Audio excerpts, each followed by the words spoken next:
हाय, good morning. तर मला माहिती आहे, मी जो आज व्हिडिओ टाकतेय, त्याला मला खरं तर खूप उशीर झालाय.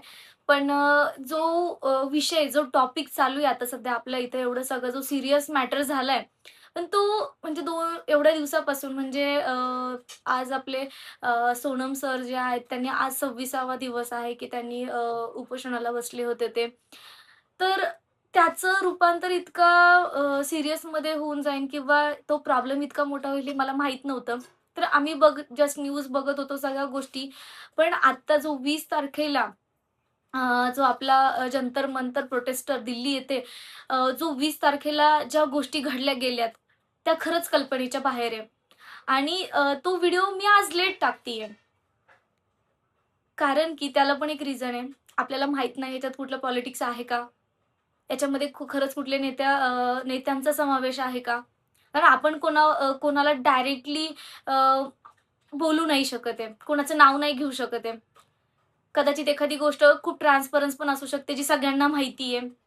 जी सगळ्यांना माहिती ते तर ओकेच आहे. पण ज्या गोष्टी माहीत नाही, ज्या इंटरनली आहेत अजूनपर्यंत, तर त्या सगळ्या गोष्टीवरती मी आज बोलणार आहे. तर आता तुम्हाला सगळ्यांनाच माहिती आहे, की आत्ता आपल्या इथे झालंय काय, चाललंय काय आणि गोष्ट कुठपर्यंत गेली आहे. गोष्ट तर सिंपल नव्हती, पण ती शांततेच्या मार्गाने सुद्धा होऊ शकत होती. पेपर लीक होत होते. ते कसे होत होते? कुठून होत होते? याच्यात कोणाचा समावेश होता? याच्या मागे काही सोल्युशन्स होते का?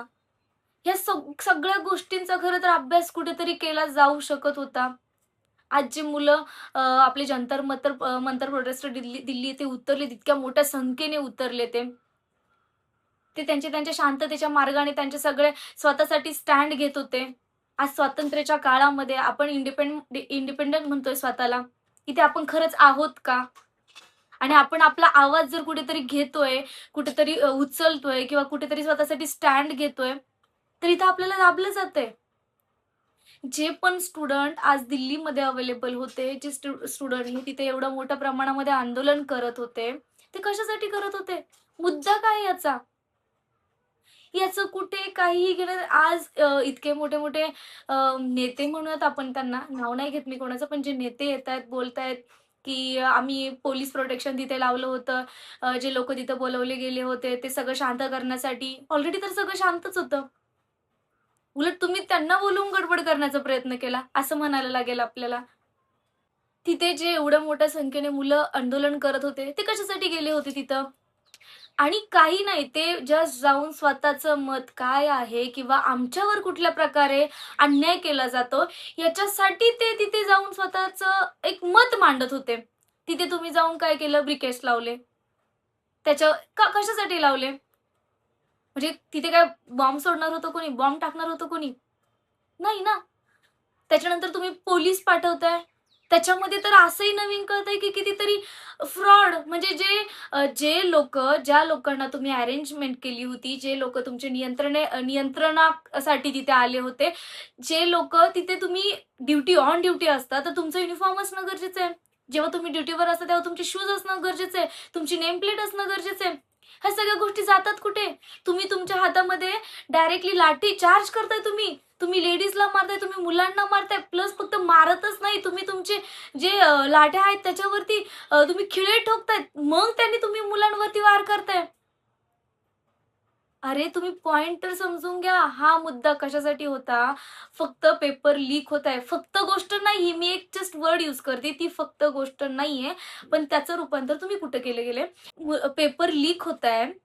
पेपर लीक झाल्यामुळे जे मुलं आज 24-24 तासापर्यंत अभ्यास करताय, त्यांची 1-1, 2 वर्षाची मेहनत तिथे वायाला लावताय आणि पेपर दिल्याच्या नंतर काही काळानंतर समजतंय, की पेपर तुमचे फुटले गेलेत. त्याच्यामुळे तुम्हाला एक्झाम द्यावी लागेल. यामुळे मुलं डिप्रेशनमध्ये जाऊन कितीतरी मुलांनी सुसाईड केलं गेलं. गेल्या 1-1.5 वर्षामध्ये तुमचा 152 वेळा पेपर लीक होतोय. म्हणजे ह्या सगळ्या गोष्टी कुठेतरी अनकंट्रोल आहेत. कुठेतरी नियंत्रणाच्या पेक्षा बाहेर आहेत. आणि पॉइंट हा होता. तुम्ही तिथे इतकं तुडुंब लोकांमध्ये तुम्ही लाठीचार्ज करताय, तुम्ही मुलींना मारताय, मेल लोकं लेडीजवर अटॅक करताय किंवा मारताय, कपडे फाडेपर्यंत मारताय. म्हणजे गोष्ट कुठून कुठे जातीये, एवढ्या तुडुंब गर्दीमध्ये तिथे ट्रक, दगडाने भरलेला ट्रक येऊन कसा अवेलेबल होतोय?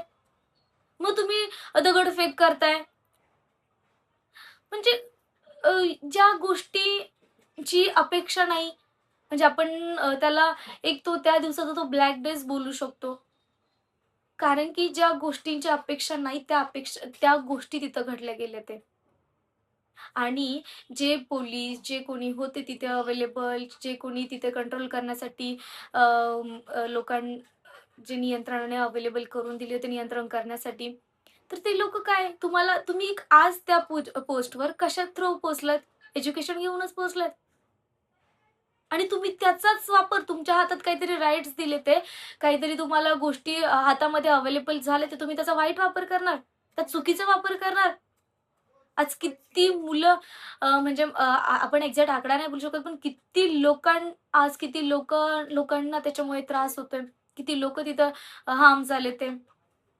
किती लोकांवर तुम्ही अटॅक केला, त्यांचे डोके फुटले, त्यांचे डोळे फुटलेत, काहींच्या कानाचे पडदे फुटलेत, काहींचे हात मोडलेत, काहींचे पाय मोडलेत.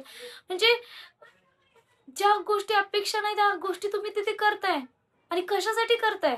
तुम्हाला वरतून फोर्स करताय. पण तुम्ही पण एक माणूसच आहात. एक एक माणूस एका माणसावरती इतक्या विचित्र प्रकारे कसं कोणी अटॅक करू शकतं? माहिती नाही बघा याच्यामध्ये कोणतं पॉलिटिक्स चालतंय का? चाललंय का? आज शिक्षण मंत्री ही गोष्ट कोणापर्यंत जायला पाहिजे होती फक्त शिक्षण मंत्र्यांपर्यंत. ते लोकं काय करताय? इतक्या दिवसापासून गोष्टी चालतायत. तुम्ही कुठे असताय? गोष्ट इतक्या वरती जाऊन पोहोचल्यावरती मग तुम्ही तिथे येताय. कशासाठी? आणि हेच चाललेलं. आज आपण प्रत्येक जण दिल्लीला पोहोचू नाही शकत. पण प्रत्येकाकडे आज प्रत्येकाच्या हातात मोबाईल आहे. प्रत्येकाच्या हातात सोशल मीडिया. आपण दुसऱ्यांचे व्हिडिओ स्क्रोल करतो. प्रत्येकाचं प्रमोशन घेतो. आपण ह्या गोष्टी म्हणजे आज ही गरज कदाचित मला नाहीये. आज माझा मुलगा आहे. आज प्रत्येक गोष्ट आपल्यासाठीच नाही, आपल्या मुलांना, त्यांच्या मुलांना, आज ज्या लोकांवरती अन्याय झालाय कदाचित त्यांना कुठेतरी न्याय मिळेल, ह्याच्यासाठी आपण नक्कीच करू शकतो. तर बघा, प्रत्येकाला दिल्लीला पोहोचायची गरज नाहीये. पण आपण सगळे मिळून एकजूट किती महत्त्वाची असते, हे खरंच खूप गरजेचं आहे. आपण सगळ्यांनी एक सोबत आवाज उठवला तर आपल्या इथे जो चाललेला प्रॉब्लेम आहे, तो पण नक्कीच सॉल्व्ह होऊ शकतो आणि ज्या लोकांवरती आत्तापर्यंत अन्याय झालाय, त्यांना सुद्धा न्याय मिळू शकतो. हे बघा भ्रष्टाचार आत्तापर्यंत आंदोलनं झालेत, की हिंदू, मुस्लिम याच्यासाठी. आत्तापर्यंत आंदोलनं झालेत भ्रष्टाचारासाठी. आत्तापर्यंत आंदोलन म्हणजे वेगवेगळ्या कारणांसाठी आंदोलनं झाले ते. त्याच्यात किती मोठा सहभाग होता मला माहीत नाही. पण आता जे आंदोलन चाललं हे प्रत्येकासाठी. ना इथे जात बघितली जाते, ना इथे पात बघितली जाते, ना इथे कुठल्या गोष्टींचा समावेश केला जातोय. हे जी गोष्ट चालू आहे ही प्रत्येकासाठी आहे. ही भले स्वतःसाठी नसेल, कदाचित आपण त्या इच्छा पुढे असू शकतो. पण आज आपल्याला येणाऱ्या पुढच्या पिढींसाठी कदाचित ती महत्त्वाची असू शकते. तर शांत कशासाठी बसायचंय आपण? प्रत्येक गोष्टीला आपल्याला तिकडे जायची गरज नाहीये. आपण सगळ्या गोष्टी आपल्या हातात आहे. आपल्याकडे ज्या गोष्टींनी पॉसिबल होतंय, ज्या गोष्टींच्या थ्रू आपण तिथे कारण की हाही आपल्या जीवनाचा एक कुठेतरी अविभाज्य भाग आहे. बघा, कदाचित असं बोललं जातंय, की काही लोकं चांगल्या हेतूने तिथे गेले होते. काही लोकं काही वेगळे त्यांचे रिझन्स असतील. कसं आहे माहिती आहे का, दुसऱ्याच्या खांद्यावरती बंदूक ठेवून दुसऱ्यांना गोळ्या मारतात. चांगल्या प्रकारे येतात काही लोकांना आणि तोच भाग कुठेतरी तिकडे झालाय. ज्या लोकांनी काहींनी लाठीचार्ज केला म्हणजे फ्रॉड तुम्ही पोलीस म्हणता येईल किंवा लाठीचार्ज करणारे जे लोक असतात ते तिथे तुम्ही जमा करताय. त्यांच्या थ्रू तुम्ही ₹100-100 सॉरी ₹1000-1000 हजेरी देऊन तुम्ही लोकांना बोलवलं होतं का तिथे? आणि ते लोकं किती मूर्ख असतील यार! ₹1000 साठी तुम्ही तुमचे हात साफ करायला आला होतात का तिथे? तिथे आपले सोनम सर आहेत त्यांना शांततेच्या माध्यमातून सगळ्या गोष्टी चालू असताना सोनम सरांना तिथून उचललंच का गेलं? सगळी जनता तर तशी शांत होती. मग तुम्ही शांततेच्या मार्गाने सगळ्यांना जर जाऊन द्यायचं होतं, तर तुम्ही ज्या गोष्टी करायला नको त्या गोष्टी करताय का तिथे? सोनम सरांना तिथून गायब केलं 2 दिवस ते माहिती नाही कुठे आहे. त्याच्यानंतर तिसऱ्या दिवशी कळतंय की ते ते आहेत हॉस्पिटलमध्ये. तिथे पण येणारे जे हॉस्पिटलचे जे व्हाईट कोट घालून तिथे येतायत, ते पण तुम्ही अरेंज करताय. म्हणजे काही लोकं इतक्या दाराला जाऊन पोहोचतात की ₹100,000 तुमच्यासाठी कमी पडताय. आज देशाची प्रगती व्हायला कुठे पाहिजे, होती कुठे, चाललंय काय? आज एकीकडे वारी चाललीये, दुसरीकडे हे आपलं आंदोलन चाललंय. काही लोकं इतक्या मोठ्या भक्तिभावाने आपले पंढरपूरला जाताय आणि दुसरीकडे गोष्ट दिल्लीत काय चालू आहे. म्हणजे एक प्रॉब्लेम होतो नाही, की दुसरा प्रॉब्लेम येऊन उभा राहतोय. एक प्रॉब्लेम संपायला पण वेळ होत नाही, की तुम्ही दुसरा क्रिएट करताय. आता याच्या सगळ्यासाठी कोण कोण याला सगळ्याला कारणीभूत आहे माहिती. सगळ्या गोष्टींमध्ये कोण खरं आहे, कोण खोटं आहे याचं तर मला माहीत नाही. कारण की आता सध्या ज्या मीडियावरती न्यूज येत आहेत, जे सोशल मीडियाच्या मार्फत जे मला इन्फॉर्मेशन कळतीये, त्याच्यामध्ये बऱ्याच वेळा काय होतंय, की जी येणारी इन्फॉर्मेशन ही 100% खरी असू शकते, हे पण याची पण गॅरंटी आपण देऊ शकत नाही. पण जे बेसिकली इन्फॉर्मेशननुसार मला जी गोष्ट माहीत होती, आत्ताच्या जे जनरेशनला काय महत्त्वाचं आहे, एज्युकेशनची जी सिस्टम आहे, ती प्रॉपर चालली आहे का? त्याच्यात बदल करण्याची गरज आहे का? किंवा जे चाललंय ते खरंच चुकीचं चाललंय? ह्याच्यामध्ये आपण काय अपडेट केलं पाहिजे? सध्या ही युवा पिढी फक्त एवढीच गोष्ट मागतीये आणि हाच आहे त्यांच्यासाठी न्याय. बिकॉजली एज्युकेशन ही किती इम्पॉर्टंट आहे हे प्रत्येकाला माहिती आहे. ठीक आहे. सो आपण याच्यामध्ये कोणाला इन्व्हॉल्व करतोय, कोणाला बाहेर काढतोय, कोणाची बाजू घेतोय, कोणाची बाजू घेत नाही, याच्याशी मला तरी काही घेणं-देणं नाहीये किंवा याचं ठेवू पण नाही कोणी. सध्या जे गरजेचं आहे त्याने त्याच्याकडेच माणसाने लक्ष दिलं पाहिजे. हां, तर बाकीच्या गोष्टी मला माहिती नाही. पण आपल्या एज्युकेशनसाठी न्याय हवाय आत्ताच्या युवा पिढीला आणि आपली जी एज्युकेशन सिस्टम आहे त्याच्यात बदल पाहिजे आणि जे आपले शिक्षण मंत्री आहेत त्यांनी खरंच त्यांना जर एवढ्या गोष्टी स्वतःच्या जीवावरती भार घेता येत नसेल, तर त्यांनी या पदावरून निलंबित झालं तरी सुद्धा चालेल किंवा व्हावंच. आत्ता तर कोणी शांत बसणार नाही याच्यामध्ये आणि जंतर मंतर प्रोटेस्टरच्या दिल्लीला इथे ज्या गोष्टी घडल्यात त्याच्यामध्ये जे लोकं शिक्षणाच्या माध्यमातून इथवर जाऊन जे लोकांवर इतका आपण त्याला अत्याचारच म्हणू शकतो एक प्रकारे. ज्या गोष्टी तुम्ही वागलात त्या लोकांना सुद्धा काही अधिकार येत नाही. त्यांची ड्युटी कंटिन्यू करण्याची. त्या सगळ्या लोकांना निलंबित केलं जावं. बस एवढीच एक अपेक्षा.